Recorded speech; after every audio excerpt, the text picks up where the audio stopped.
কিয়ামতের দিন ইনসাফের আদালত কায়েম করব। দুনিয়ার আদালত, এখানে ন্যায় বিচার পাওয়া বড় কষ্টের, কিন্তু আল্লাহ বলেন আমার আদালতে কোনো জুলুম হবে না। ফালা তুযলামু নাফসুন শাইআ, আমার আদালতে কোনো জুলুম নাই, কারো উপরে ন্যূনতম জুলুম করা হবে না। বরং কি হবে, আল্লাহ তাআলা বলেন ওয়া ইন কানা মিসকালা হাববাতিন মিন খারদালিন আতাইনা বিহা, দুনিয়াতে কেউ যদি সরিষা দানা পরিমাণ কোনো আমল করে থাকে, এটা হোক নেক আমল আর বদ আমল, সেই আমল সহ তাকে হাজির করা হবে। শুধু তাই নয়, সে দুনিয়াতে যে আমল করেছে সেই আমলের ব্যাপারে হিসাবও নেওয়া হবে।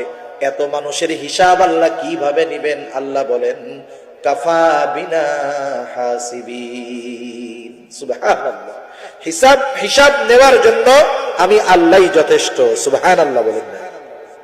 এত মানুষের হিসাব আল্লাহ তাআলা নিবেন। এইবার আল্লাহ রাব্বুল আলামিন ওই বাদীর অভিযোগটাকে গ্রহণ করবে। আর আমাদের দেশে কি হয়, অভিযোগকারী যদি দুর্বল হয় 10 দিন পুলিশের পিছনে ঘুরে মামলাই নেয় না, আছে না নাই? বিচার পাওয়া তো বহুদূর, অভিযোগটাকেই গ্রহণ করে না। কিন্তু আল্লাহ তাআলা সাথে সাথে বাদীর অভিযোগটাকে গ্রহণ করবে এবং এই ব্যাপারে বিবাদীকে জিজ্ঞাসা করবে যে এই যে লোকটা তোমার ব্যাপারে অভিযোগ দায়ের করলো, অভিযোগ সত্য কিনা। দুনিয়ার আদালতে মিথ্যা সাক্ষী পাওয়া যায়, দুনিয়ার আদালতে মিথ্যা বলা যায়, কিন্তু কিয়ামতের দিন বলেন তো মিথ্যা বলার কোনো উপায় আছে নাকি? কিয়ামতের দিন কেউ মিথ্যা বলতে পারবে না।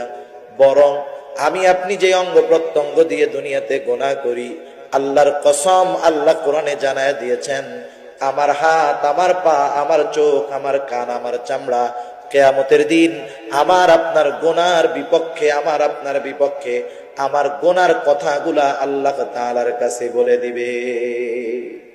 এদেরকে ঘুষ দিয়া, ভয় দেখায়া মিথ্যা সাক্ষ্য দেওয়ার কোনো সুযোগ নেই। লোকটা তার অভিযোগ স্বীকার করবে, বলবে হ্যাঁ আল্লাহ, দুনিয়াতে আমি এই লোকটার উপরে জুলুম করেছি। আল্লাহ রাব্বুল আলামিন বলবে তার হকটা তুমি আদায় করে দাও।